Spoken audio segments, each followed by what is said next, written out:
खबर राजनीति से हो या फिर सामाजिक सरोकार की,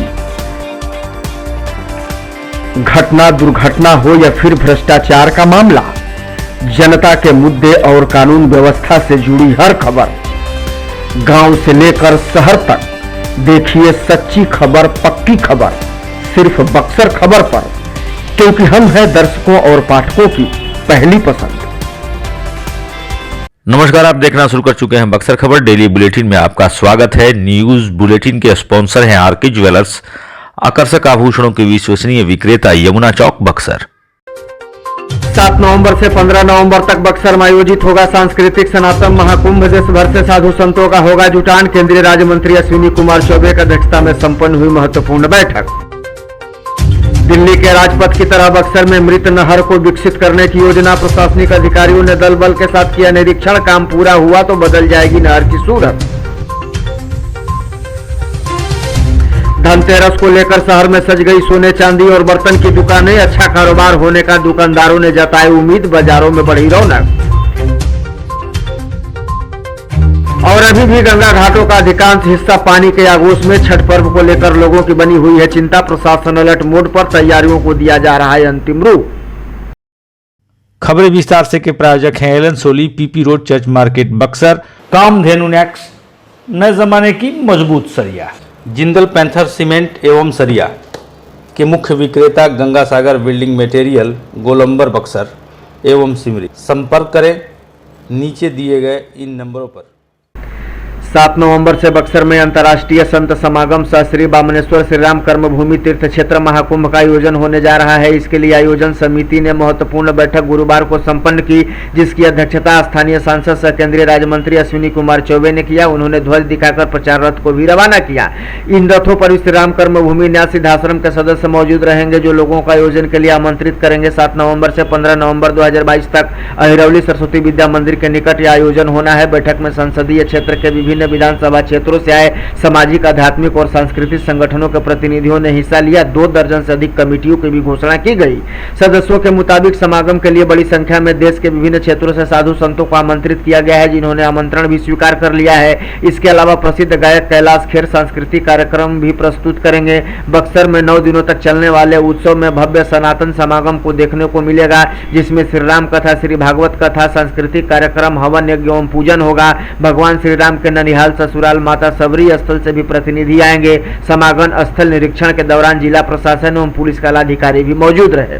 शहर के 11 नंबर लक से लेकर नया बस स्टैंड और सिंडिकेट होते हुए गंगा नहर तक जाने वाली बड़ी नहर का अगर सौंदर्यीकरण हो जाए तो वह दिल्ली के राजपथ की तरह विकसित हो सकता है। शहर के लोगों को टहलने घूमने का एक सुरक्षित स्थान मिल सकता है। इस परिकल्पना को लेकर जिला प्रशासन ने सरकार को प्रस्ताव भेजा था, वहां से इसकी सहमति मिली, लेकिन उसका प्रारूप और स्थानीय नहर विभाग से परामर्श भी मांगा गया है, जिसकी रूपरेखा तैयार करने के लिए गुरुवार को सदर एसडीएम धीरेन्द्र कुमार मिश्रा, नहर विभाग के स्थानीय अभियंता और नगर परिषद के कार्यपालक पदाधिकारी प्रेम स्वरूपम ने बड़ी नहर का निरीक्षण किया।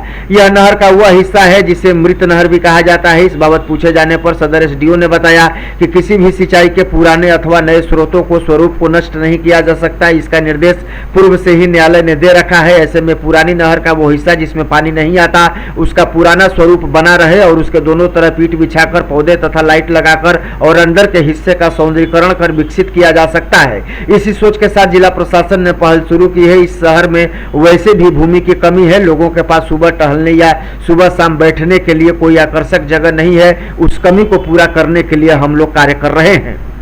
बक्सर एसपी नीरज कुमार सिंह कल अचानक औद्योगिक थाना क्षेत्र का निरीक्षण करने पहुंच गए। दरअसल पिछले दिनों हाईकोर्ट में दायर एक याचिका के तहत कोर्ट ने औद्योगिक थाना परिसर को खाली करने का आदेश दिया था, लेकिन समय खाली नहीं किए जाने और हो रहे विलंब को देखते हुए कोर्ट ने इस पर फिर से रिमाइंडर किया है, जिसको समय खाली नहीं करने पर कोर्ट से नाराजगी जताई है। ऐसे में विलंब को देखते हुए बक्सर एसपी नीरज कुमार सिंह ने स्वयं थाने पहुंचकर निरीक्षण किया। इस बाबत उन्होंने अपने मातहत अधिकारियों से बातचीत की और इस कार्य को सुनिश्चित करने को कहा। जल्द से जल्द उन्होंने थाना परिसर को खाली करने की बात कही। हालांकि कोर्ट के द्वारा दी गई सीमा पहले ही समाप्त हो चुकी है। ऐसे में अगर ससमय थाना परिसर को खाली नहीं किया गया तो कोर्ट एक्शन भी ले सकता है। दरअसल इसी को ध्यान में रखते हुए एसपी नीरज कुमार सिंह स्वयं थाने पहुंचे और जल्द से जल्द पुराने परिसर को पूरी तरह से खाली किए जाने को लेकर दिशा निर्देश जारी किए। इस बार 22, 23 यानी कि शनिवार और रविवार को धनतेरस मनाया जाएगा, जिसको लेकर शहर की दुकानें पूरी तरह से सज गई हैं। खासकर धनतेरस में बर्तन खरीदने का परंपरा रहा है। ऐसे में बर्तन दुकानदार अपनी दुकानों को सजाकर बैठे हैं। शहर में देखा जा सकता है कि दुकानदार बर्तन का बाजार सजाकर पूरी तरह से बैठे हैं। हालांकि इस बार शनिवार को भी धनतेरस होने से उन्हें इस बात की चिंता सता रही है कि मान्यता के मुताबिक शनिवार को लोहे या फिर अन्य तरह के बर्तन नहीं खरीदने की परहेज किया जाता है, जिससे कारोबार पर असर पड़ सकता है। हालांकि उन्हें भी उम्मीद है कि दूसरे दिन कारोबार अच्छा रहेगा, जिससे उन्हें काफी सहूलियत मिलेगी। दुकानदारों ने बताया कि इस बार बर्तन के रेट में पिछले साल की अपेक्षा कोई खास बदलाव नहीं है। मार्केट उसी तरह का रहेगा, लेकिन उम्मीद है कि इस बार बाजार अच्छा रहेगा और लोग जमकर खरीदारी करेंगे। गौरतलब है कि धनतेरस को लेकर बाजारों में लोगों की खासी भीड़ जुटती है और लोग बर्तन खरीदते हैं, जिससे बर्तन के कारोबारियों में भी उत्साह देखा जाता है। धनतेरस आ गया है, धनतेरस में आप लोग दुकानें सजा दी हैं। इस साल क्या बिक्री का उम्मीद रहेगा? बिक्री का में तो देखिए क्या होता है। ऐसे तो आज इस समय इस बार धनतेरस शनिवार का दिन पड़ रहा है, उस हिसाब से कुछ प्रभाव पड़ेगा। उससे बहुत सा अधिकतर लोग मानते हैं कि शनिवार को स्टील नहीं खरीदा जाता है, कुछ बिक्री पर असर रहेगा इसका। क्या क्या वैरायटी रखते हैं आप लोग? अरे स्टील की बर्तन है, फुल पीतल की है, कुकर वगैरह है, फाइबर का बर्तन है, सभी वैरायटियाँ मिलती हैं। तो रेट ऊपर हुआ है कि रेट सामान्य है? रेट तो पिछले साल की तरह ही सामान्य है। हाँ, रेट बढ़ा हुआ नहीं है, जो भी है सामान्य है। कहाँ से लाते हैं आप लोग? कई जगह लाने का है, एक जगह से थोड़ी आता है। दिल्ली से आता है, बॉम्बे से आता है, मुरादाबाद से आता है, जगाधरी से आता है, मिर्ज़ापुर से आती है। लोकल परचेजिंग होता है आप लोगों का? लोकल नहीं, लोकल एल्यूमिनियम का बर्तन होता है और कुछ नहीं होता है यहाँ पे। क्या नाम है आपका? परशुराम कुमार। धनतेरस को लेकर इस बार सोने चांदी की भी दुकानें पूरी तरह से सज गई हैं। दुकानदार इस बार एक से बढ़कर एक नए आभूषण और डिजाइनों को मार्केट में उतार चुके हैं। दुकानदारों को उम्मीद है कि इस बार सोने चांदी का कारोबार अच्छा होगा, क्योंकि पिछली बार कोरोना काल के कारण बाजार में थोड़ी नरमी देखने को मिली थी, लेकिन इस बार दुकानदारों के साथ साथ लोगों में भी उत्साह देखा जा रहा है। दुकानदारों की माने तो सोने चांदी के भाव में भले ही प्रभाव हो, लेकिन इसकी खरीदारी को लेकर लोगों में उत्साह हमेशा बना रहता है। यही वजह है कि हर साल धनतेरस में सोने चांदी की अच्छी बिक्री होती है। इस बार भी दुकानदारों को उम्मीद है कि कारोबार अच्छा होगा। मार्केट तो पहले के तरह है, उसमें कोई बहुत उतार चढ़ाव नहीं है, सामान्य रूप से चल रहा है। क्या लग रहा है धनतेरस शनिवार को चल रहा है? इस बार धनतेरस शनिवार और रविवार दोनों दिन हो रहा है। कुछ लोग शनिवार को भी खरीदारी करेंगे, कुछ लोग रविवार को भी खरीदारी करेंगे, इसलिए दोनों दिन बटा हुआ रहेगा मार्केट। दोनों दिन होने की वजह से ज़्यादा होने की संभावनाएं हैं। तो ऐसे में कस्टमरों की डिमांड तो होती है? हाँ, डिमांड तो चल रही है। क्या लग रहा है इस साल? 2 साल तो कोरोना में दिक्कत हो गया था, लेकिन इस साल क्या लग रहा है?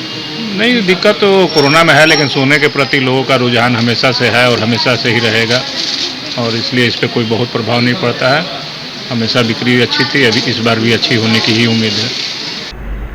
पिछले दिनों गंगा के जलस्तर में काफी इजाफा देखा जा रहा था। हालांकि बाद में राहत भरी खबर यह आई कि पानी धीरे धीरे कम होने लगा है, लेकिन अभी भी उतना भी कम नहीं हुआ है कि चिंता से उबरा जा सके। अभी भी गंगा के कई घाट पानी के आगोश में हैं, जिसके कारण लोग परेशान हैं कि छठ घाट पर किस तरह से छठ पूजा को संपन्न कराया जाएगा। हालांकि यह अलग बात है कि इसको लेकर प्रशासन पहले से ही अलर्ट मोड पर है और नगर परिषद को भी कई अहम दिशा निर्देश जारी किए गए हैं। डीएम और एसपी ने भी छठ घाटों का निरीक्षण करने के बाद नगर परिषद को वैकल्पिक उपाय पर बल देने को कहा था। हालांकि अभी तक गंगा घाटों पर जिस तरह के हालात हैं, उससे परेशानी कम होती नहीं दिख रही है। बहरहाल इसको लेकर लोगों की चिंता बनी हुई है। अब देखने वाली बात यह होगी कि अगर गंगा का जलस्तर तेजी से नहीं गिरता है तो छठ पर्व के दौरान लोगों के समक्ष समस्याएं आ सकती हैं। हालांकि बावजूद इसके लोगों के उत्साह में कोई कमी नहीं देखी जा रही है और लोग गंगा किनारे घाटों पर अभी भी अपना पूजा के लिए स्थान सुरक्षित करने में जुटे हैं। दानापुर रेल मंडल के एडीआरएम बीबी गुप्ता ने डुमरांव में बन रहे फ्रंट टर्मिनल का निरीक्षण किया। इस दौरान उन्होंने विभागीय अधिकारियों को तुरंत टर्मिनल का काम जल्द से जल्द पूरा करने का निर्देश दिया। अपने विशेष सैलून से डुमरांव आए एडीआरएम रेलवे स्टेशन के पश्चिमी गेट संख्या 67 के समीप बन रहे फ्रंट टर्मिनल पर पहुंचे, जहां उन्होंने निर्माणाधीन फ्रंट टर्मिनल के तकनीकी पहलुओं को स्वाति कुमारी तथा सीनियर डीसीएम सरस्वती चंद्र के साथ बारीकी से निरीक्षण किया। वहीं इसको लेकर अपने अधीनस्थ अधिकारियों को भी कई अहम दिशा निर्देश दिए।